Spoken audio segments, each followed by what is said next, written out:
Good morning to you, ladies and gentlemen. It's my hope that you might be from the location where your geographic is quite different from our location, but you should accept our greeting depending to the nature of the world. That the world is not unique. That's why we vary in so-called time series. So last time we tried to discuss more issues related to what we speak about the research methodology, and the chapter lives in the process of preparing our research proposal, the research methodology. And I remember at first we were trying just to highlight what are the main components that are within the so-called research methodology. We said within this is the place where a researcher is going to give some information related to the study sites. It's when you should be bearing to what is existing. So it should be indicate the study sites. It's within the research methodology where we will expect issues related to the so-called research design. And it's within the research methodology we are going to see the means and ways on how data can be collected, that we are speaking about the data collection method, or the instrument, or sometimes we call it data collection tools. And then it's within the research methodology we said we will find the so-called data analysis, and we will also explain issues of which we will be looking on validity and the reliability of data or the findings. And then it's within the research methodology where we have issues related to so-called ethical considerations. We have also aspects related to so-called delimitations of your study, that's the scope of the study. So within the research methodology, these are the some of the concepts or the components that we discussed in the last session. So I also ask you to subscribe. Don't forget, you will find a certain word below your point to find the word subscribe. Please click it and turn off the notification that you will be receiving whenever we do upload. So without wasting time today, dear fellows, we are going to discuss on the so-called the study site or the study area as one of the components under the research methodology. We will be looking one component of the other. So today we are going to discuss about this. We will explain that what are the important issues that a researcher should give out, should write, and should portray while describing the so-called study site or the study area. So then a study site or the study area, this is the first component of the research methodology as the chapter 3 of our research proposal. So what are the important considerations that the researcher should write? What kind of information we expect to get from this particular area? So it's within this section of the research site, a researcher is expected to give out what we call the location. We'll come up with some typical examples. A researcher should give us the location. So what are the important information that a researcher should write out while describing about location? And this particular area, the researcher should give out the specific name of the site where he or she is expecting to conduct his particular proposed study. Under this, he should also give out some reason behind as to why he has decided to conduct his study to that particular site. And this particular area, a researcher should give us issues related to longitude and latitude that we are trying to describe the locations of that particular study site. A researcher should also give concepts regarding the sites of that area under which he or she is planning to conduct his study. Similarly, at the end, a researcher should come up with a summative mapping area that will try to give more information about the study site, the study villages, the study places, and all issues of the right. On the other hand, under the study site, a researcher should give us what we call the climates, where he will be explaining about the temperature and length conditions of that particular study site. A researcher could also go further trying to explain about the edaphic characteristics, where we'll be speaking about the soil of that particular area. What the soil, is it characterized by sandy soil, loam soil, silt soils, or what kind of the soil characteristic that has a certain impact on a study of that particular area. So some studies might not be taking consideration of some of these soil characteristics, but ecological related studies. Soil characteristics, very important elements to be also observed in the study site, as it will have a certain influence on the performance of a certain issues on farm. Also, a researcher should give some information related to so-called the demographic, where he will be explaining about the population status of the study area, the main ethnic groups. What are the main ethnic groups that are characterizing a particular study area? What are the tribes which are found in that particular study site?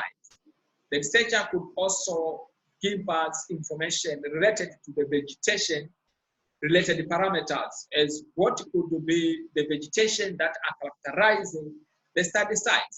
Is it under a so-called forest related parameter? They are also barrens, or is also characterized by grasslands, or tropical, savanna, semi-green, and other more points that are trying to explain the vegetation characteristics of the area.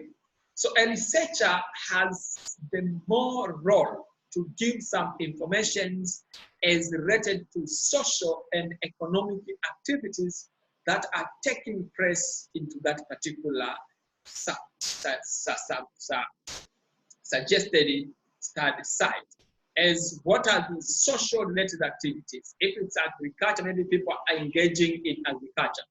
Which is the main crops that are for farming, and which is the main crop for business and for cash, I mean, and what are the business related activities which are taking place if it's a business center. Or these are relevant information that a researcher should provide for us. And apart from that, then I will take you relevant direct to the so-called the typical examples that how are we going to write this information in a practical. So I stop sharing first, and I will take you into another parameter where we will be looking at typical example of which will be relevant. Now, I'm sharing to you this particular documents that will be trying to show a typical examples as how we write this section in a particular proposal. This is what we call the chapter 3. Under this chapter 3, we have said it's under the names of the research methodology, and this is an overview, introductions about it, where I say this section describes the research in terms of material and method that will be employed in the study site. Essentially, this section focuses on the study area, where we are now doing the research design that we will do later, sampling protocol, data correction, and data correction techniques, where we have data collection method and data correction and analysis techniques. So our today, this is, we suppose this could be 3.0. Then we have the section of 3.1, the study area. And this is what we are discussing today. Under this study area, we have the subsection number 1, which could fall under 3.1.1. This is subsection number 1, which is location. From here, we say it's a role of the researcher that he explained the location, latitude of particular area, the coverage of that particular area. He will come up with a map that is trying to show the specific area that were to be investigated for the data correction. So then, for instance, here, the study will be conducted in, you mention a specific area where you are going to conduct your study, whether in a district, a region, a state, or a country. And then located whether in south, east, and rise between, you give a specific latitude and longitude. And then you should have to give citations, because this is longitude and latitude, you are not the one whom you have brought in there. You have obtained this information somewhere. You need to cite where this location is. And the districts have areas of about this particular square kilometers. And this area is characterized by the presence of this and this and this. So you need to summarize all this information within a single 2 paragraphs, and enough. And then you come up with this kind of map, which will have its specific title describing what does this colored portion mean and this uncolored portion mean. And then you go to the section number 2, which is the climates. This is 3.31 subsection, climate. Here, the researcher is trying to explain that the climate of nation, that particular area, is characterized by dry tropical climates whose temperature ranges from this one to this one for maximum and minimum respectively. Similarly, it has an annual range ranging from this particular millimeter to this particular millimeter annum. Give some citations. Lengths is also starting from a particular month and it's end up in this particular month. You give such characteristics that are relevant with some citations of which they are very informative for us. Then after which you go to the number 3, which is 3.13, where we'll be explaining about the edaphic, where you'll be describing the soil characteristics of the area. You can pause the video and read this particular paragraph, as it will be giving you a relevant information as to how do we practically do, how do we write these sections in documents. And then we go to the number 4, which is the vegetation. Here a researcher will be trying to tell that the study area is dominated by a particular kind of vegetation, and if possible, you can even name those vegetation that are characterizing a particular area. And then we have the other section, which is here named as number 315, demography. Demography, a researcher is trying to explain about the populations of that particular area. That according to the nation population center of a particular year, then this number of human population in the districts ranged from this one in this particular year to this one. Then you have a particular, you give the figures here, the number of people in that particular census year, where these ones were men's percentage, and this one percentage represented female. And then a researcher should also show issues related to what we call socio-economic characteristics. Under this, we say a researcher is going to show what are the main activities which are taking place by the members of particular society where the study is going to be conducted. and what are the crops that are engaged in farming, if they engage in livestock, which kind of these livestock that are kept are goats, sheep, or which kind of this goat, and their percentage in reality. And then if the state is engaging in so-called business, you should highlight which is the main business, which is taking the highest percent in that particular region. At the same time, I said within this particular, a researcher should also highlight the main people or groups that are also taking the large population in that particular study site. So this few information will cover the entire part one of the so-called the research methodology, which is the research, the study site.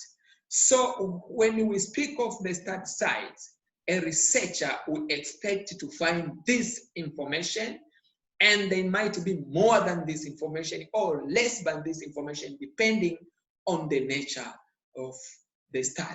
So this will be relevant for you beginners to conceptualize and find out how could you practically write the so-called research study sites in a practical perspective. I once again say thank you for your time.